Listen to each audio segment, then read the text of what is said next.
सबसे बड़ी समस्या क्या है कि हम एक नपना नहीं रखते। नहीं तकी साहब नहीं, पंजाब में आम आदमी पार्टी जीत जाए तो जी सब अच्छा, चुनाव अच्छा, वोट अच्छा, लिस्ट अच्छी, आयोग अच्छा, सब अच्छा जी, ठीक, और हार जाए तो बोले सब खराब। अब मैं समझ नहीं पा रहा, समाजवादी पार्टी 2012 के अपने चुनाव के बाद से हर चुनाव में एक ही बात बोलती है, लोकतंत्र की हत्या। अब एक आदमी की कितनी बार हत्या करोगे भैया? आपके मुताबिक तो 2014 में ही लोकतंत्र को मार दिया गया, तो अब क्या हो रहा है? ये कौन सा तंत्र है?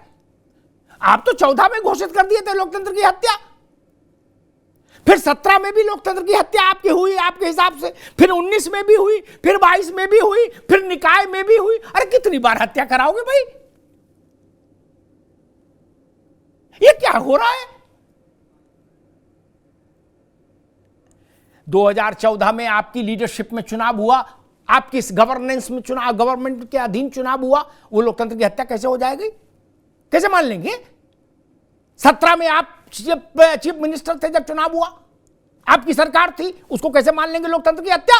तो दो तो काटो, वो भी इसी में नत्थी कर दिए, ये नहीं चलेगा। और दूसरी एक और बड़ी बात, जो लोग अब बड़ी मासूमियत से ये कहते हैं कि हम गए लेखपाल के पास या बीएलओ के पास, सीएलओ के पास, ऐसा लगता है भारत के कैबिनेट सेक्रेटरी के पास गए हों। मैं बहुत व्यवहारिक बात कहूं, नाजिम अली करे, आप चुनाव लड़के देखो, जिन लोगों ने इस देश में चुनाव नहीं लड़ा उनको भी देश की समझ है, और नेताओं को भ्रम दूर कर लेना चाहिए कि उनको सबसे ज्यादा समझ है, ठीक? एक गलत फहमी तुरंत दिमाग से निकाल दीजिए कि चुनाव लड़ने वाले ज्यादा जमीन का समझ रखते, ऐसा कतई कहीं नहीं है। मैंने बहुत लोग देखे।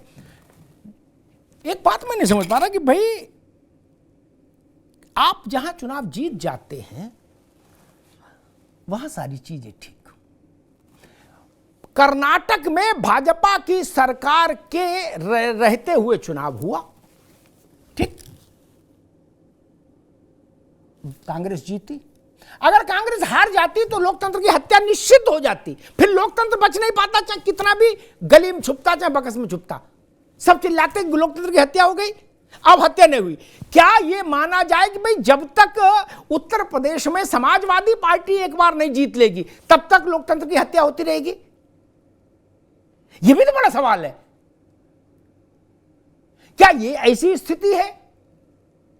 कल आम आदमी पार्टी मान लीजिए दिल्ली से हार जाए चुनाव, तो लिख के रख लीजिए, तकी साहब का उस दिन हमारे मंच पर यही होगा कि अमिताभ जी लोकतंत्र की हत्या है। ये क्या, हम हारे नहीं, हमको हराया गया।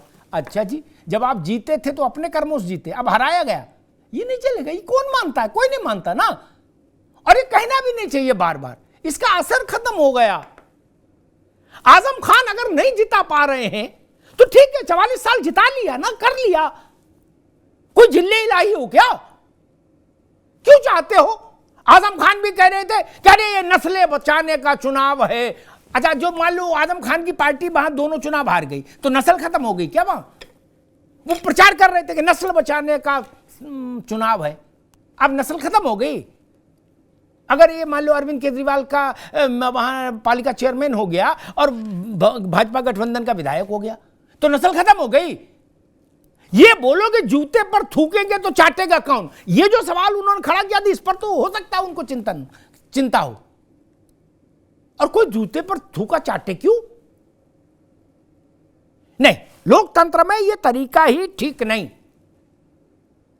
2012 में जब अखिलेश जी की सरकार आई, समाजवादी पार्टी की सरकार आई, ठीक, तो बसपा शासन कर रही थी जब चुनाव हुआ।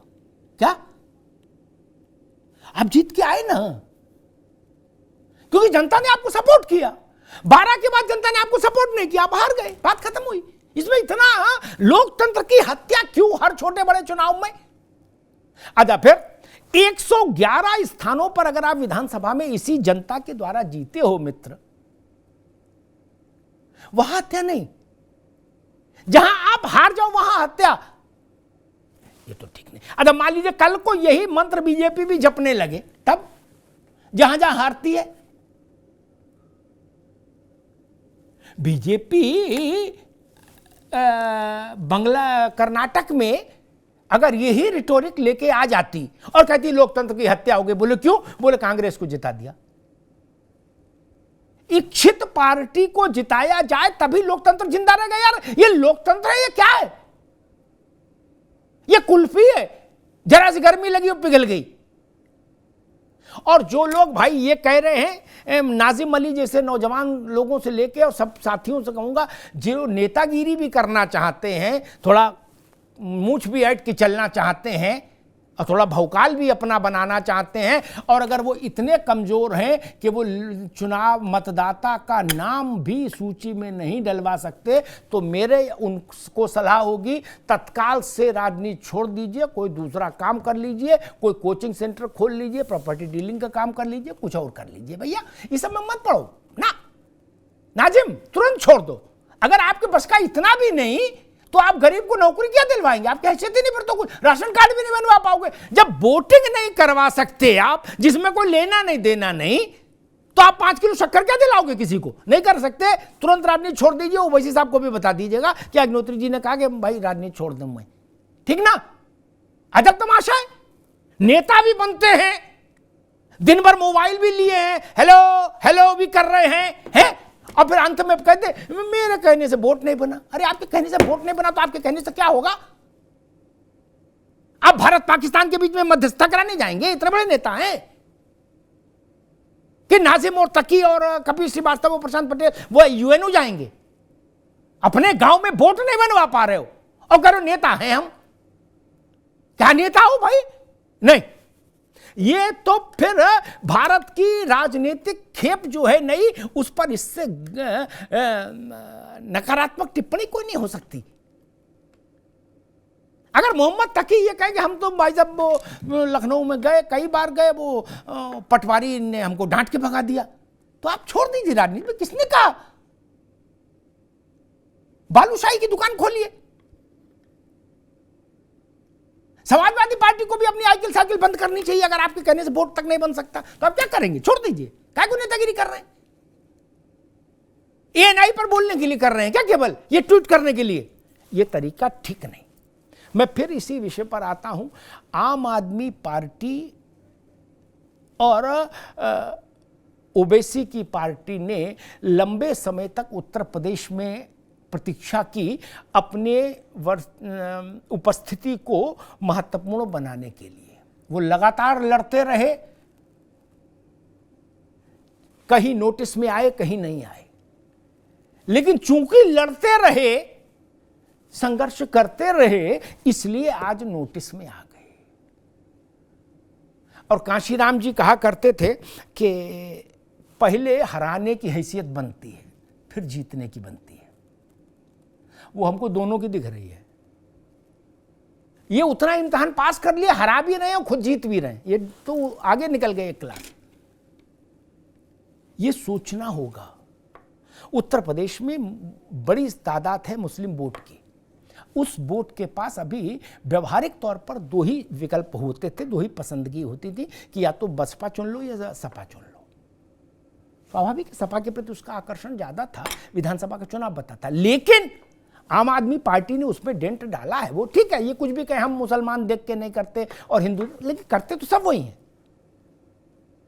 ये छोटी बात नहीं, इसकी पूरी इस पर समीक्षा होनी चाहिए कि रामपुर जैसे इलाके में सपा कैसे, ये कैसे सपा हार गई और ये कैसे जीत गए आम आदमी पार्टी।